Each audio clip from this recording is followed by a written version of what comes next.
welcome back.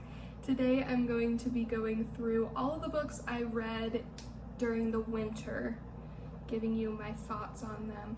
I'm gonna be honest, I did not read very many books the past few months. I got into a reading slump in the beginning of January, and it's been really hard to read since then. So most of the books are audiobooks and I don't have them with me, but I will try to insert a picture. So winter officially started December 21st and officially ends March 20th. It's March 8th today, I believe. So I'm going to read a few more books after this video that obviously isn't going to make it into the video because I'm filming it now. And I'll just group those in with my spring reading reviews. So within that time period, I read 6 books, or more, listened to 4 books and physically read 2 books. Starting with You've Reached Sam by Dustin Teo. I don't know if I pronounced that correctly, but I hope I did. This book I rated 2 stars. And that is going to be a theme throughout this video. There is only one book in this entire video that I rated more than 2 stars. It was fine. Cover, beautiful. Look at that.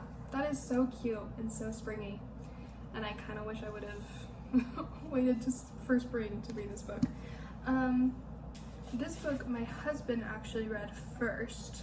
We did a cute little date night where we went to Barnes & Noble and picked books out for each other, and this is the book I picked out for him.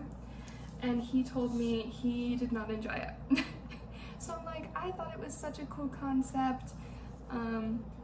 Julie's boyfriend, Sam, dies tragically in the very beginning of this book, and it's Julie's story about moving on after he's gone, with a twist, because one day, probably a week after Sam's funeral, she calls Sam just to hear his voice for the last time, and Sam picks up.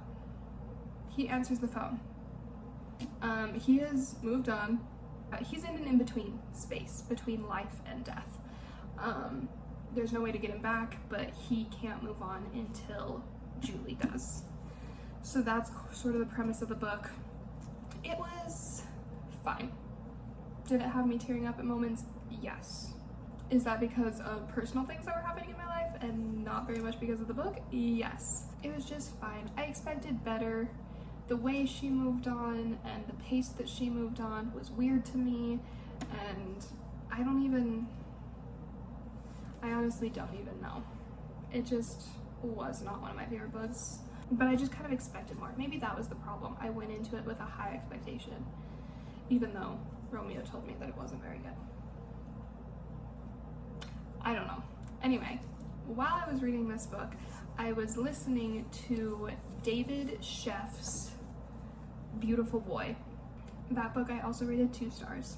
And I hate rating nonfiction because I'm rating someone's life, and that feels weird, but I'm not. I'm just rating how much I enjoyed listening or reading the book. I'm not rating their life. I want to make that very clear because this is a heart-wrenching story about this father who is watching his son struggle with drug addiction and just going back and forth from being in rehab to being on the drug and being homeless and really in a crap position in life, and then being back in rehab and then going back on the streets. And it's just this back and forth, and it's gut-wrenching and it's terrible, and it's a really emotional story. However, while I was listening to it, it just felt like it went on for much longer than my brain could handle. I have ADHD, and my ADHD brain was struggling to listen to this book because it went back and forth so much and there wasn't very much progression. Which is the point of the story, is that this father had such a hard time watching his son go through this and not get better. So it's a beautiful story. I just didn't enjoy it very much after maybe the 40% mark. because I just got bored with it, and that is nothing against the author and how he wrote it. It's nothing against whoever read the book. That's just my personal opinion. So after Beautiful Boy, I read Talking as Fast as I Can by Lauren Graham. This was a treat. I rated this book 4 stars. I listened to it, I listened to Lauren Graham read it to me, and it was so much fun. I was in the middle of Gilmore Girls, maybe season 5, when I started reading this book. And as I was listening to it, she starts explaining what happens in each season of Gilmore Girls.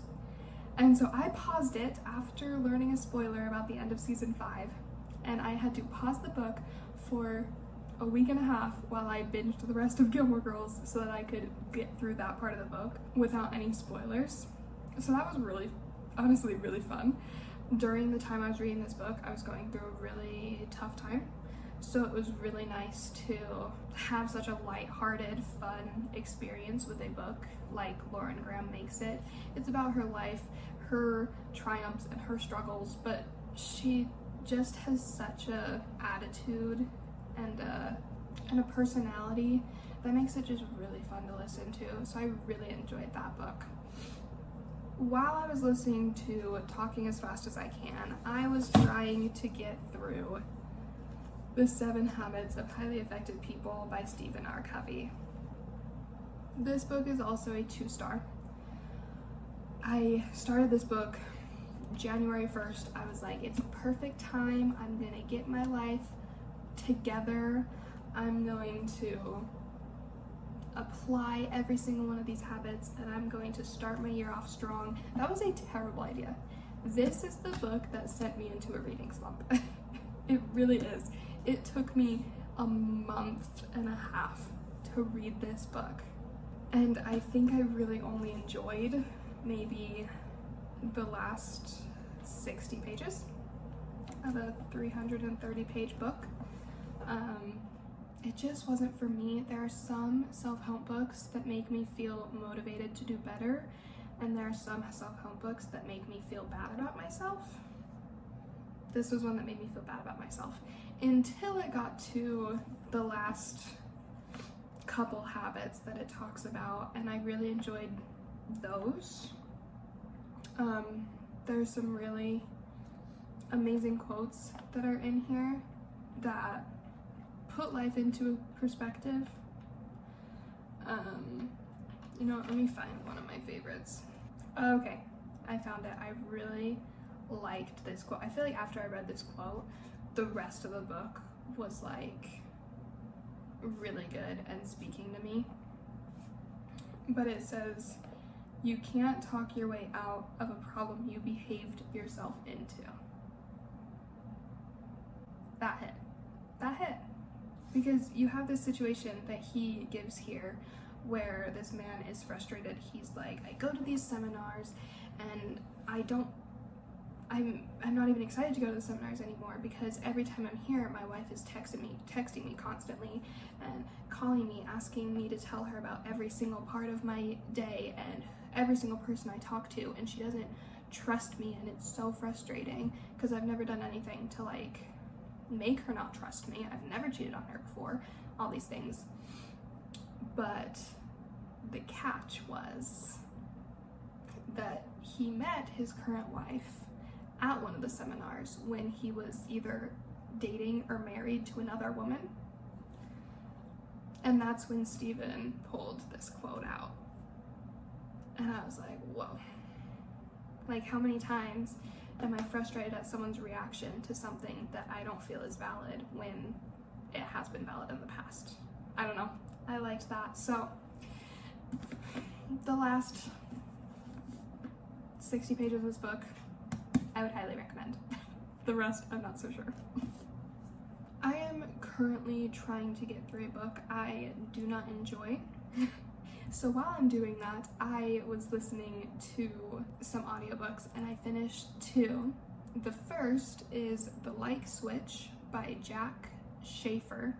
I gave that a 2-star. It's the same problem as The 7 Habits. There are some books that motivate me to do better, and then there are some self-help books that just make me feel terrible about myself. The Like Switch was another one of these, and maybe it's just the time that I'm reading these books. I'm not feeling good about myself, therefore I feel like everything that is trying to help me is attacking me. That could be the case. But the first third of The Like Switch, I felt attacked. I felt like it was judging me, and it was explaining the type of person that people don't like, and I felt like it was explaining me, and it really hit me and set something off in my brain.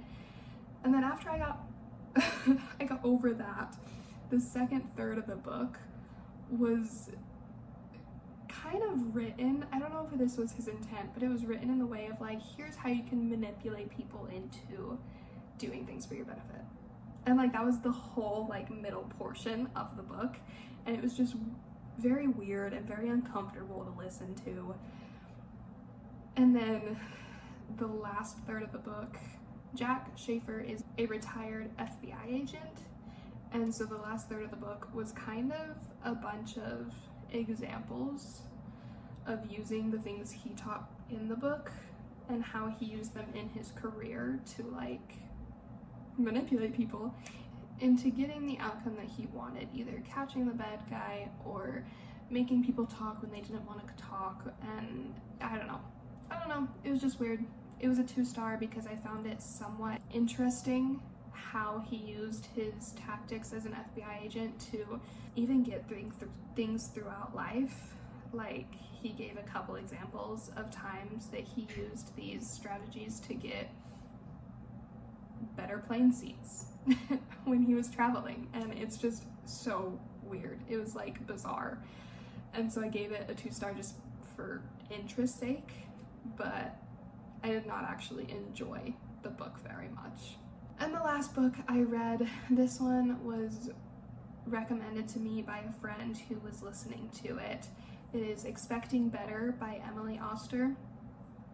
I am not pregnant. The friend that recommended it to me is not pregnant, but she found the concepts in it to be really interesting, so she thought I should read it too. And they were. The book goes from conception to birth of all of the rules and restrictions that you have throughout pregnancy, and kind of fights them. And like, why is this a thing? Why can't I eat deli meat? Why can't I dye my hair? Why can't I have some types of medication? Why can't I drink while I'm pregnant? And she does a lot of research, and she gives a lot of statistics in the book. And basically what I got from the book is she is trying to persuade the readers to not just follow the rules that are set for pregnant women, but to actually do the research and find out why. Like, in one of the first chapters, she did a bunch of research on caffeine during pregnancy, and at the end of every chapter it's like, so basically you can drink this much coffee a day in this trimester and be completely fine, and there's nothing against that, or this much alcohol, or you can eat deli meat as long as XYZ. And anyway, it was interesting for sure. That's why I gave it the 2 stars, because there was that little bit of intrigue of like, oh, these things that are just known, but why are they? But I guess I just didn't care very much about the book or about the statistics, or I don't know, maybe if I was in a different spot in life this would be a much better book, but for me right now I just didn't care about the book, so that one gets a 2 stars as well. And with all that being said, that is it for today's video. Those are the 6 books that I read during winter, and my thoughts, my reviews on them. I hope you enjoyed watching. I hope you'll stick around to see how many books I read in spring. It'll be a much more fun video. Here's hoping I have better reviews, better ratings, and more books to share. But for now, that is all. Thank you so much for watching, taking time out of your day, and I'll see y'all next time. my goodness, there are people walking outside. How dare they? How dare they walk past your house? Yeah, that's right. You got him. You got him so good.